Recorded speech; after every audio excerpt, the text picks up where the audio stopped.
Mga kabro, good morning. Good morning, dahil morning tayo nagbibigay ng nito vlog. Ang vlog na ito ay requested sa isa sa mga subscribers natin na magkakaroon tayo ng vlog tungkol sa paglalagay ng tari. So this is a requested vlog at saka walang tagahawak. Ipapakita ko sa inyo. Anyway, dinilit ko na tong ganitong uri ng lalagay ng tari na walang tagahawak. Sa totoo naman, walang tagahawak nito dahil may trabaho yung isang anak natin. So dito, ipapakita ko sa inyo ang tamang paglalagay ng tari. Kahit na walang tagahawak nito, ngunit ipapakita ko sa inyo ang paraan ng paglalagay nito. Dahil as I said a while ago, dinilit ko to. Marami naman sana tong nilagay natin na paglalagay ng tari, ngunit dinilit ko to. So ito, kung paano mo. Unang-una, anyway, marami akong estilo sa paglalagay ng tari. Ito ay pinaka-basic. Sa mga baguhan, ito ang gagawin mo. Unang-una, ito ganyan. Makita mo to. Nagkakaganon ang hapin tong tawag sa amin dito. Inawan ko kung anong tawag nito sa Tagalog. Ito hapin tong tawag nito. Yan. Ilalagay mo na ganon. I-cross mo to upang hindi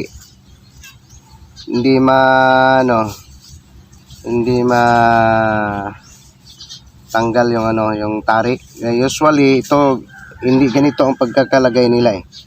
Ganon mo, i-cross mo ka X. Tapos ganon mo. Yan. Pagbalik. Okay, balik ko Ganito, naka X. Tapos nagkakaganito. Balik mo.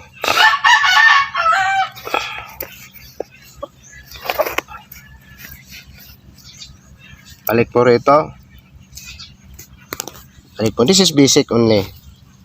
Anyway, later sa ibang mga vlog ko ipapakita ko sa inyo ang mga yung nung tawag yun na parang advance na pagbibigay ko sa inyo. Ngunit ito basic lang muna. Sa mga baguhan lang to. Pagkatapos ito ilalagay mo ganyan kahaba. Tingnan mo ganyan kahaba. Huwag mong ilagay agad doon. Ang iba ilagay na doon eh. Huwag. Dahil ano ang resulta, titingnan mo pag ilagay ko. Dito. Ano ang resulta? Ang resulta nito, nakita mo to, yan. Merong yun ang diferensya basta ilagay mo.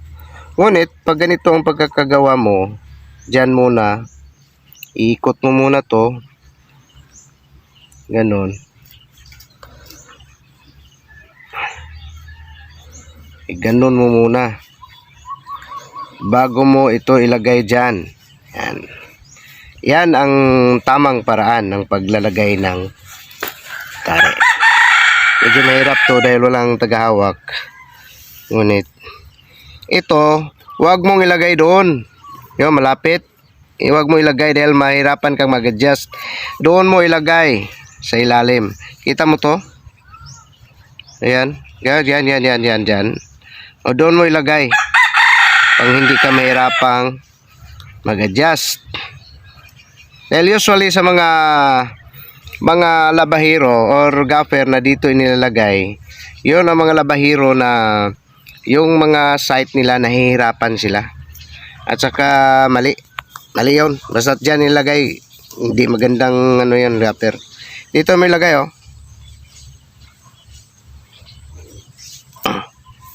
Tapos ikutin mo. Isa. Mo, isa-bisa ihugot. Yung mahigpit.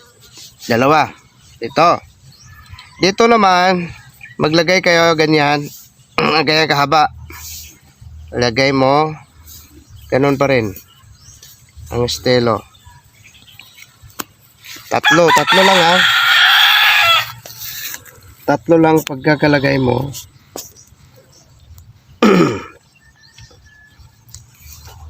Pag ang gape nakakapanood nito, swerte ka. Pag nakapanood ka, o ganyan lang. Pwede naman ganunin mo, pero kahit ganyan, okay na yun. Pwede ka rin gagawa ng isa na katulad nito, dito mo ilagay. Ngunit ito ang basic, ito talaga ang basic noong unang panahon, ito ang basic. Pinaka-basic to. Advance na yung ilalagay ko sa inyo next time. Ngunit ito lang muna basic ang kailangang malaman. Kailangan ipantay mo dito Kaya ito. Kailangan plain. Ito medyo mahaba itong ano natin. Itong hapin natin, pero okay lang. Okay. Tapos, itagay mo. Ito ginawa ko lang to. Ito na maganda. Medyo may kapangit. Kukunin natin yung maganda.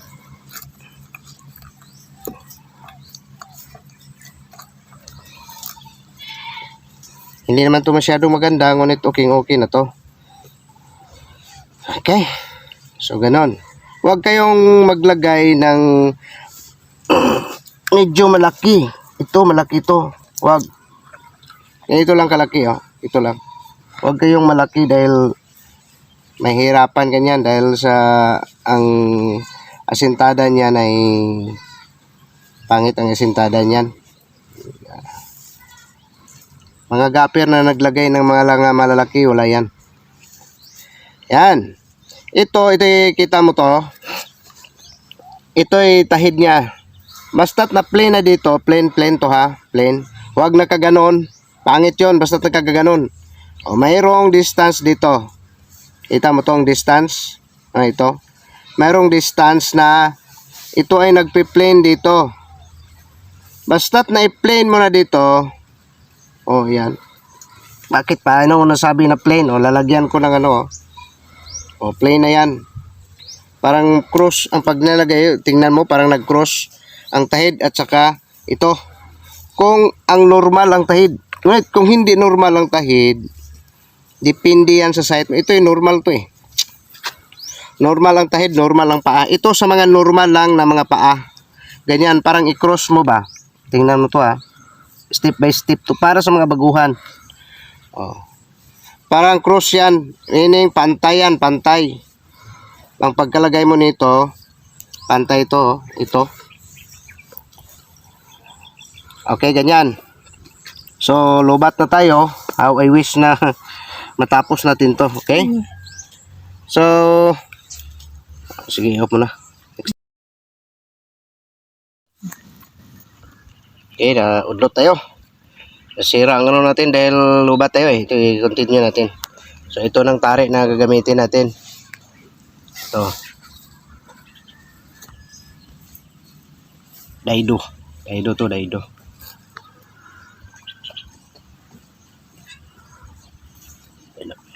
Okay, pagpatuloy natin So dito, adlot kasi. Hindi tuloy-tuloy. Ngayon, ito mayroon ka na rito. Ang bawat gabhut mo, gabhut to sa Tagalog, sa Bisaya. Yan na mayroon nito. Ito. Lagyan mo nito. May talik dyan. Ilagay mo lang kaagad ganyan, Yan. Tapos, dito mo ilagay. Kahit sa isang side lang, okay na yon. Ang iba, pati dito, okay naman. Sa akin, isa lang yun. Isang side lang. Tapos, ganun mo, ito. Upang hindi siya na, ganun mo. Yan. Sa dulo. Tapos, ilagay mo na. Dahil ito ay pantay na to As I said, ito ay pantay mo, nag-cross yan. Titignan mo kung nag-cross ba. Cross ba? Kailangan pantay yan. Yan. Pantay mo yan. Pag hindi yan pantay, basta't pantay mo na yan, hindi mo na kailangan pang i-sight na. Ilagay mo lang kagad. Ganun. Ito. Titingnan mo ito. Titingnan mo na pag ganun mo hindi na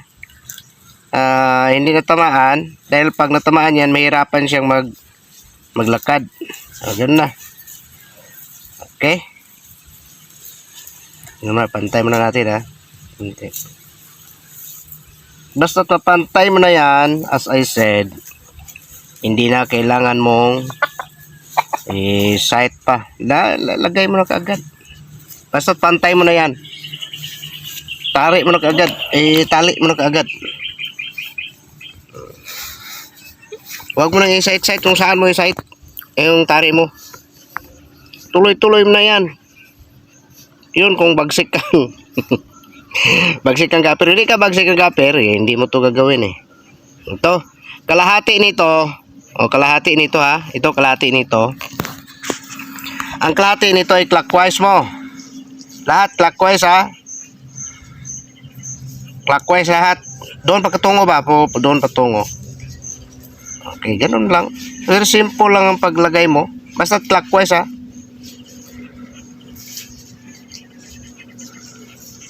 Kalahati. Ano mo lang, itansya mo na lang. Pwede mong ganon. Punta rito. Balik rito. Punta rito. Balik rito. At saka clockwise pa rin. Pwede ganon. Ganon. Pwede rin dito mo ilagay oh. Yan. Pagkatapos doon ka. Tuloy. Tapos balik. Tapos ganon. O pwede ganon. O tuloy. Tapos ganon. Mag-counter clockwise ka. Pabalik. Dito ka balik. Okay. Pwede ganon. Tapos doon. Pwede rito. Balik. Balik na to lahat. Mga basic lang to, basic. Ang basic lang to.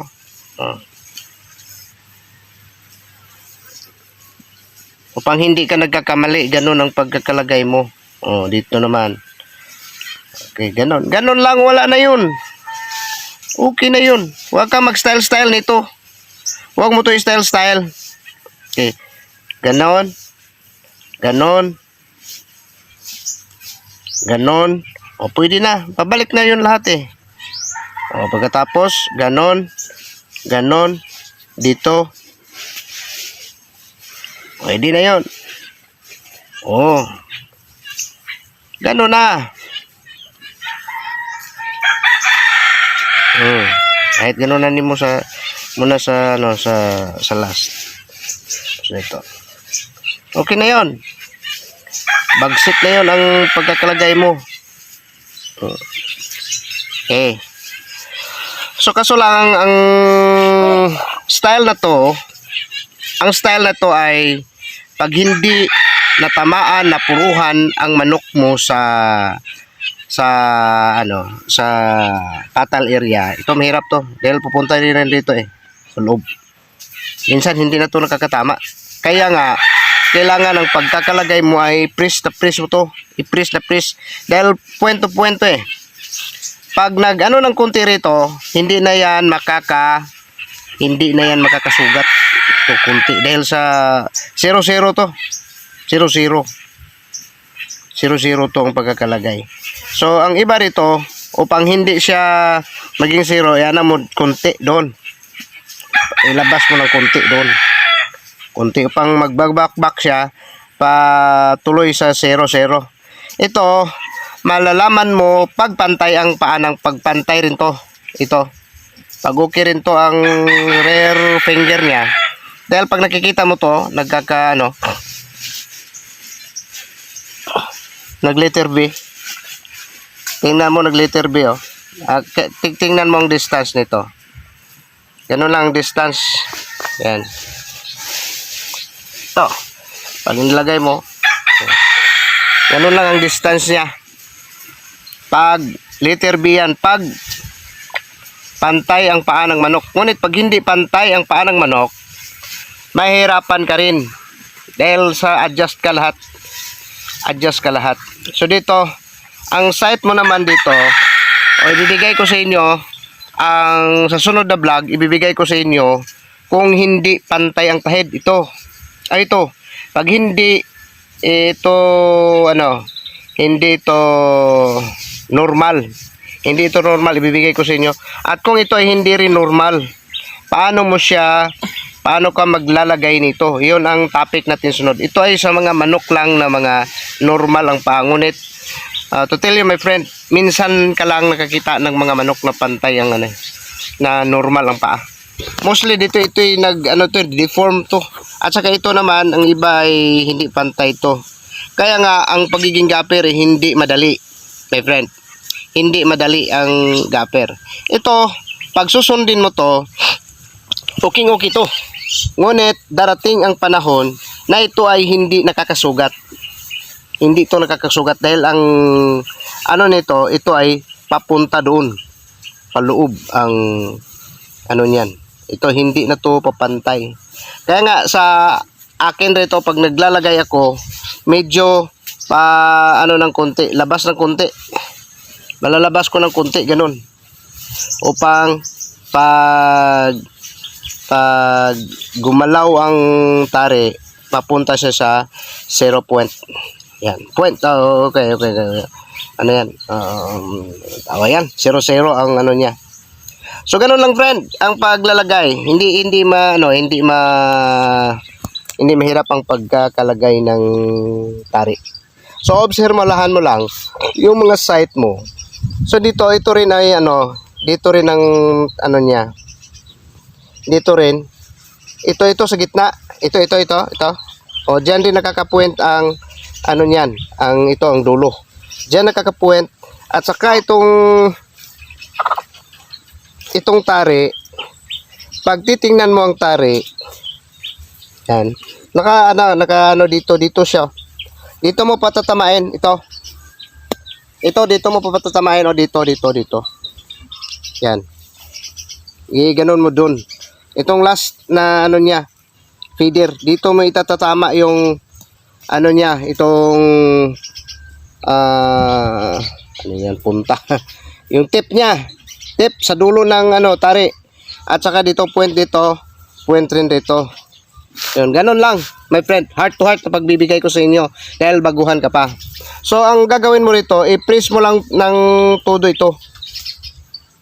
I-press mo ng todo to. I-press mo lang. Huwag kang matakot na mag-press ganyan. Dahil sa ang paa ng manok, hindi yan, yung tawag yung king. Yung, ba? Parang ganun. Hindi. Hindi yan, i-press mo lang. Huwag kang matakot na mag-ganon, no? Yan. I-ganon mo ng todo. Minsan yung king klase, ito pag dito, tumama rito. Yan. Mga diferensya dyan. Yan yung mga hindi pa ako nakaranas ng manok na nag-king eh. Yan na gano'n sa paglalagay ng tari. Okay my friend, hanggang dito lang mo. So panood lang kayo yung nagre-request. Yung nagre-request nito, manood lang kayo sa next kong vlog upang malalaman mo kung paano mo ilalagay ito pag ang paa ng manok ay hindi normal. So gano'n lang friend. Wish you all the luck. Have a blessed day.